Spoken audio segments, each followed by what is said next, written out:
Bonjour, je suis Michèle Lefebvre, spécialiste en enseignement des arts plastiques au secondaire et conceptrice du cahier de traces. Aujourd'hui, laissez-moi vous présenter la démarche d'appréciation.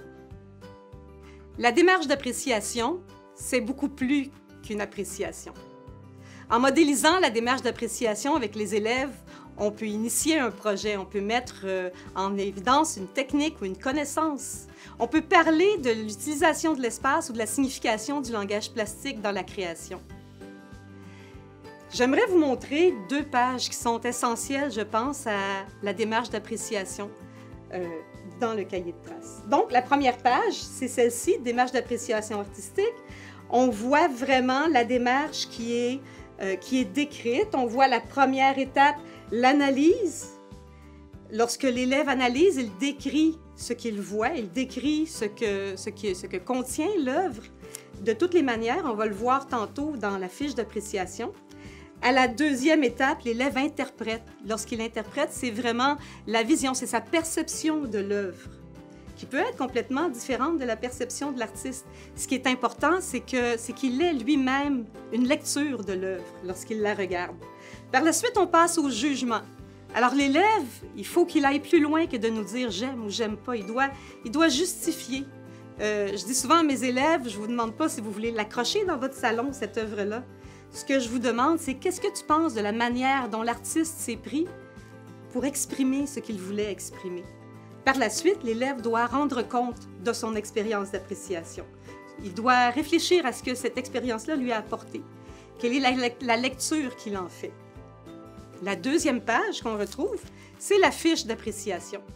Cette fiche d'appréciation-ci, vous pouvez la photocopier, ou l'agrandir et suggérer aux étudiants, aux élèves des œuvres. Et à l'aide de cette fiche-ci qu'ils vont remplir, ils vont pouvoir arriver à faire une appréciation beaucoup plus précise. Donc, la fiche se divise en trois parties. À gauche, l'analyse, à droite, l'interprétation, et dans le bas, c'est le jugement. Donc, à gauche, lorsque l'élève analyse, il est amené à poser une analyse, c'est-à-dire à décrire l'œuvre sous différents aspects. Le premier aspect qu'on regarde ici, c'est les personnages, les lieux, les objets. Donc, l'élève sera amené à nous décrire l'œuvre telle qu'il la voit. Le deuxième aspect, c'est l'aspect du langage plastique. L'enseignant peut laisser l'élève aller à l'aide de son cahier de traces. L'élève nommera les différents éléments et concepts de langage plastique qu'il retrouve dans l'œuvre. Par contre, l'enseignant peut aussi décider de quel élément de langage plastique il souhaite que l'élève discute. Le troisième point, c'est l'organisation de l'espace et la perspective. Le quatrième point, la technique. Et le cinquième point, l'époque, le mouvement et le contexte historique. Donc, on voit que l'élève, lorsqu'il utilise sa fiche d'appréciation, il pourra utiliser différents outils contenus dans le cahier de traces pour arriver à mieux nommer les différents éléments qui constituent une œuvre. À droite, l'élève fait des liens directs. Lorsqu'il me raconte, lorsqu'il me décrit ce qu'il voit, à gauche, il vient me raconter l'histoire qu'il perçoit, ce qu'il pense, ce dont ça parle. Au deuxième point, c'est la même chose, mais il va me parler du langage plastique, de quelle manière le langage plastique parle dans cette œuvre. Au troisième point, c'est la même chose, ainsi de suite. Donc, il va me parler de la perspective. Pourquoi l'artiste a utilisé un gros plan? Pourquoi il a utilisé différentes techniques de perspective? De quelle manière ça fait parler l'œuvre? Et ainsi de suite. Donc, à droite, c'est toujours l'interprétation de l'élève, sa perception de l'œuvre. Et à gauche, c'est une analyse. Dans le bas, on retrouve le jugement. Donc, l'élève porte un jugement et me dit son opinion sur son appréciation de cette œuvre-là à la lumière de tout ce qu'il en a ressorti auparavant. Mais, mieux que ça, laissons plutôt la parole aux élèves lors de quelques appréciations qu'ils ont faites.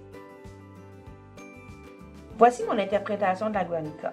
Le taureau est l'animal qui représente l'Espagne. La femme qui tient son enfant donne l'impression de souffrir énormément.